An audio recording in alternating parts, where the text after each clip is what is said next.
കഴിഞ്ഞ ദിവസം അഫ്ഗാനിസ്ഥാനിലെ ചില പ്രദേശങ്ങളെ ലക്ഷ്യമാക്കി പാകിസ്ഥാൻ വലിയ വ്യോമാക്രമണങ്ങൾ നടത്തുകയും നിരവധി പേരെ കൊലപ്പെടുത്തുകയും ചെയ്തിട്ടുണ്ട്. എന്തുകൊണ്ടാണ് പാകിസ്ഥാൻ നിരന്തരമായി അഫ്ഗാനിസ്ഥാനുമായി സംഘർഷത്തിലാവുന്നതെന്ന് നമ്മൾ പരിശോധിച്ചു നോക്കേണ്ടതുണ്ട്. ഇവിടെ ചില കാര്യങ്ങൾ വ്യക്തമായിട്ട് പറയാനാകും. പാകിസ്ഥാൻ പറയുന്നുള്ള ന്യായീകരണം എന്നുള്ളത്, ഈ ആക്രമണങ്ങൾക്ക് കാരണമായിട്ട് പറയുന്നുള്ളത്, ഈ തഹ്രീക്കെ താലിബാൻ എന്നുള്ള സംഘടന, അവർ ISISുമായി ബന്ധപ്പെട്ട് പ്രവർത്തിക്കുന്നവരാണ്. അവരെ ലക്ഷ്യമാക്കിയാണ് തങ്ങൾ ആക്രമണം നടത്തിയത്. ഈ സംഘടന കഴിഞ്ഞ ഒരാഴ്ചക്കിടയിൽ പാകിസ്ഥാനിൽ വിവിധ തരങ്ങളിലുള്ള ഭീകരാക്രമണങ്ങൾ നടത്തിയിട്ടുണ്ട്. കഴിഞ്ഞ വെള്ളിയാഴ്ച ഷിയ മസ്ജിദിലുണ്ടായ സ്ഫോടനം, ആ സ്ഫോടനത്തിൽ നൂറുകണക്കിന് ആളുകൾ കൊല്ലപ്പെട്ടിരുന്നു. ഇതിൻ്റെ പിന്നിൽ ഈ ISISുമായി അഫ്ഗാനിസ്ഥാനിലെ പ്രവർത്തിക്കുന്ന ദായിഷ് വിഭാഗവുമായി ബന്ധപ്പെട്ട ആളുകളാണ് ഈ ആക്രമണം നടത്തിയത്. അതുകൂടാതെ കഴിഞ്ഞ ദിവസങ്ങളിൽ നടന്ന പാകിസ്ഥാൻ സൈന്യത്തിനെതിരായ ആക്രമണങ്ങൾക്ക് പിന്നിലും ഇവരാണ്. 2 സൈനികരെയാണ് ഇത്തരത്തിലുള്ള ആക്രമണത്തിൽ കൊലപ്പെടുത്തിയത്. അതുകൊണ്ട് തന്നെയുള്ള അതിൻ്റെ തിരിച്ചടിയാണിത്. ഇത്തരം തീവ്രവാദ സംഘങ്ങൾക്ക് അഫ്ഗാനിസ്ഥാൻ കൊടുക്കുന്ന, അവിടുത്തെ ഭരണകൂടം കൊടുക്കുന്ന പിന്തുണ അവസാനിപ്പിക്കണമെന്നാണ് താലിബാൻ പറഞ്ഞിരിക്കുന്നത്. അത്തരത്തിലുള്ള വ്യോമാക്രമണങ്ങളാണ് ഈ ഒരു മേഖലയെ ലക്ഷ്യമാക്കി, പാകിസ്ഥാനുമായി അതിർത്തി പങ്കിടുന്ന മേഖലകളെ ലക്ഷ്യമാക്കി പാകിസ്ഥാൻ നടത്തിയത്, ഈ ഓപ്പറേഷൻ നടത്തിയത്. ഇതാണ് പാകിസ്ഥാൻ്റെ വേർഷൻ എന്നുള്ളത്. എന്നാൽ ഇതുമായി ബന്ധപ്പെട്ട് അഫ്ഗാനിസ്ഥാൻ പറയുന്നത്, അഫ്ഗാനിസ്ഥാൻ നമുക്കറിയാം ഇപ്പോൾ താലിബാനാണ് ഭരിക്കുന്നത്. പുതിയ ഒരു ഭരണ സംവിധാനമാണ് അവരുടെ നിലകൊള്ളുന്നത്. അമേരിക്കയുമായി നല്ല നയതന്ത്ര ബന്ധത്തിലല്ല. ആ ഭരണകൂടത്തെ അംഗീകരിക്കാൻ ലോകത്തിലെ പ്രമുഖ രാജ്യങ്ങളൊന്നും തയ്യാറായിട്ടില്ല. പക്ഷേ അവിടെ താലിബാൻ പറയുന്നുള്ളത് മറ്റൊരു കാര്യമാണ്. തങ്ങളുടെ രാജ്യത്ത് ഒരു ഭീകരവാദ ശക്തിയെയും തങ്ങൾ പിന്തുണക്കുന്നില്ല, അത്തരത്തിലുള്ള താവളങ്ങളും ഒരുക്കുന്നില്ല. ഈ പാകിസ്ഥാൻ നടത്തിയ വ്യോമാക്രമണം എന്നുള്ളത് ഞങ്ങളുടെ അധികാര പരിധിയിൽ കടന്നുകയറിക്കൊണ്ടുള്ള കടന്നുകയറ്റമാണ്. ഇതിന് വലിയ തിരിച്ചടികൾ, ഇതിന് പ്രത്യാക്രമണങ്ങൾ ഉണ്ടാവുമെന്നാണ്. നേരത്തെ മാസങ്ങൾക്ക് മുമ്പ് തന്നെ താലിബാനും അഫ്ഗാനിസ്ഥാനും അതുപോലെ തന്നെ പാകിസ്ഥാനും ഒക്കെ പരസ്പരം ഏറ്റുമുട്ടിയിരുന്നു. പിന്നീട് തുർക്കിയും അല്ലെങ്കിൽ ഖത്തറും ഒക്കെ മധ്യസ്ഥ ശ്രമങ്ങളുമായി ചൈനയും ഒക്കെ വന്നുകൊണ്ട് ചെറിയ അനുകരണങ്ങൾ ഉണ്ടായിരുന്നെങ്കിലും അത് ഒത്തുതീർപ്പിലേക്ക് എത്താൻ സാധിച്ചിട്ടില്ല. അതിൻ്റെ തുടർച്ചയായിട്ടാണ് ഈ സംഭവങ്ങളെ മനസ്സിലാക്കാൻ കഴിയുന്നത്. അപ്പോൾ താലിബാൻ പറയുന്നത്, അല്ലെങ്കിൽ അഫ്ഗാനിസ്ഥാൻ പറയുന്നത്, തങ്ങളുടെ മേഖലകളെ ഒന്നും ഇത്തരത്തിൽ അനുവദിക്കുന്നില്ല എന്നതാണ്. എന്നാൽ നിലവിലുള്ള സാഹചര്യത്തിൽ താലിബാനും അഫ്ഗാനിസ്ഥാനും ഇന്ത്യയുമായിട്ട് നല്ല നയതന്ത്ര ബന്ധത്തിലാണ്. ഇതിന് കാരണം എന്ന് പറയുന്നത് ഇന്ത്യയും പാകിസ്ഥാനും തമ്മിലുള്ള സംഘർഷങ്ങളാണ്.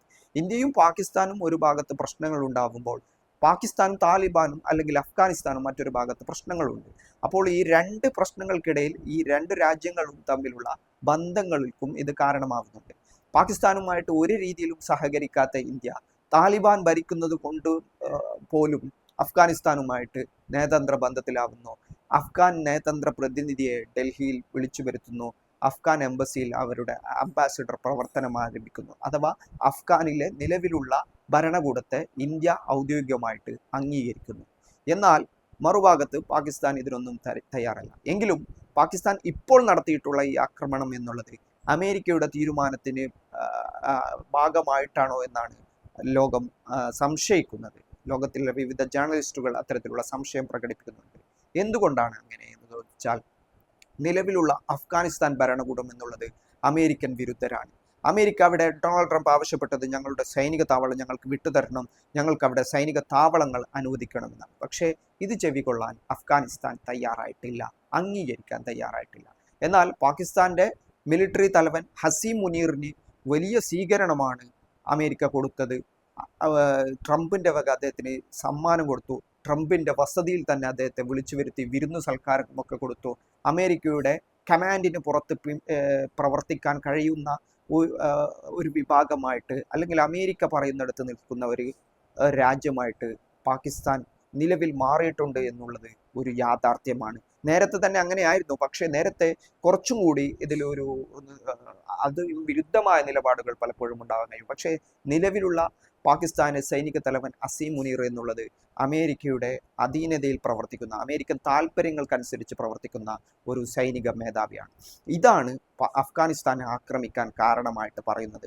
അഫ്ഗാനിസ്ഥാൻ ഒരു നിലപാട് പറഞ്ഞിട്ടുണ്ട്. അഫ്ഗാനിസ്ഥാൻ നിലപാട് എന്നുള്ളത് നിലവിലുള്ള ഇറാൻ അമേരിക്ക സംഘർഷങ്ങളുടെ പശ്ചാത്തലത്തിൽ ഇറാന് പിന്തുണ നൽകുന്നതായിരുന്നു അഫ്ഗാനിസ്ഥാന്റെ നിലപാട് എന്നുള്ളത്. നേരത്തെ അമേരിക്ക അഫ്ഗാനിസ്ഥാനിൽ അധിനിവേശം നടത്തിയപ്പോൾ അതിന് നിശബ്ദമായ പിന്തുണ ഇറാൻ നൽകിയെന്നുള്ള ഒരു വിമർശനമുണ്ടായിരുന്നു.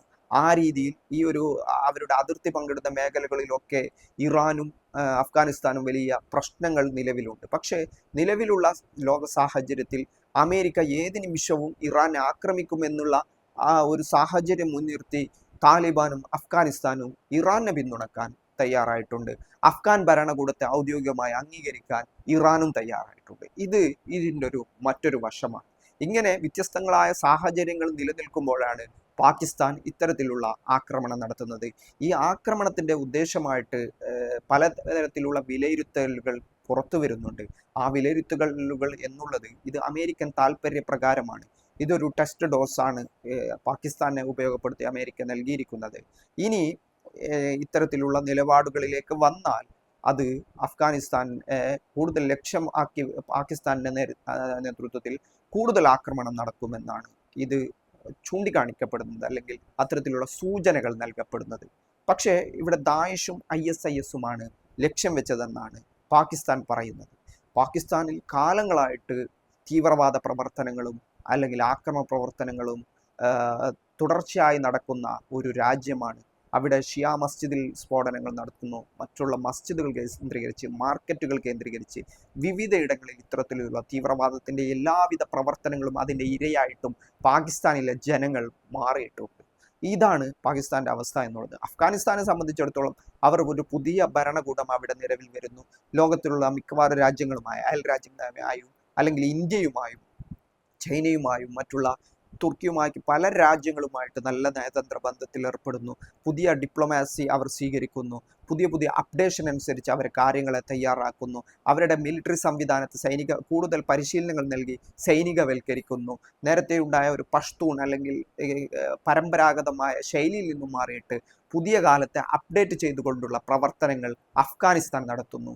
എന്നാൽ പാകിസ്ഥാനിലെ സൈനിക വിഭാഗം എന്നുള്ളത്, നേരത്തെ ആ സൈനിക വിഭാഗം എന്നുള്ളത് അവിടെ 10% ഖാദിയാനികൾ വരുന്നത്. മുസ്ലിങ്ങളിൽ നിന്നും ഇസ്ലാമിൽ നിന്നും പുറത്താക്കി എന്ന് ലോകത്ത് പറയപ്പെടുന്ന ഒരു വിഭാഗമാണ് ഖാദിയാനി വിഭാഗം. ഈ ഖാദിയാനി വിഭാഗം ആണ് സൈന്യത്തെ പ്രമുഖമായിട്ട് ഉള്ള ഒരു വിഭാഗം എന്നുള്ളത്. ഈ ഖാദിയാനി വിഭാഗമാണ് സൈന്യത്തെ പ്രബല ശക്തി എന്നുള്ളത്. സൈന്യത്തെ കൺട്രോൾ ചെയ്യുന്നതൊക്കെ ഈ വിഭാഗമാണ്. ഈ ഖാദിയാനി വിഭാഗം എന്നുള്ളത് പലപ്പോഴും ഇത്തരം വിഷയങ്ങളിൽ ചില താല്പര്യങ്ങൾ, ബ്രിട്ടീഷ് അനുകൂല, അമേരിക്കൻ അനുകൂല താല്പര്യങ്ങളുള്ള വിഭാഗമാണ്. അവർ ഔദ്യോഗികമായിട്ട് ഇസ്ലാമിൽ നിന്നും പുറത്താക്കിയെന്ന് മുസ്ലിങ്ങൾ പറയുന്ന വിഭാഗമാണ്. പക്ഷെ പാകിസ്ഥാൻ സൈന്യത്തിലെ ഏറ്റവും പ്രബലമായ വിഭാഗം ഇവരാണ്. പാകിസ്ഥാൻ സൈന്യത്തിൻ്റെ തീരുമാനങ്ങൾ എടുക്കുന്നതും അവിടുത്തെ കാര്യങ്ങളൊക്കെ നിർണ്ണയിക്കുന്നതും ഈ ഖാദിയാനി വിഭാഗമാണ്. അതും മറ്റൊരു പ്രശ്നമാണ്. ഇങ്ങനെ പലതരത്തിലുള്ള അടരുകൾ ഈ പ്രശ്നത്തിൽ അടങ്ങിയിരിക്കുന്നു.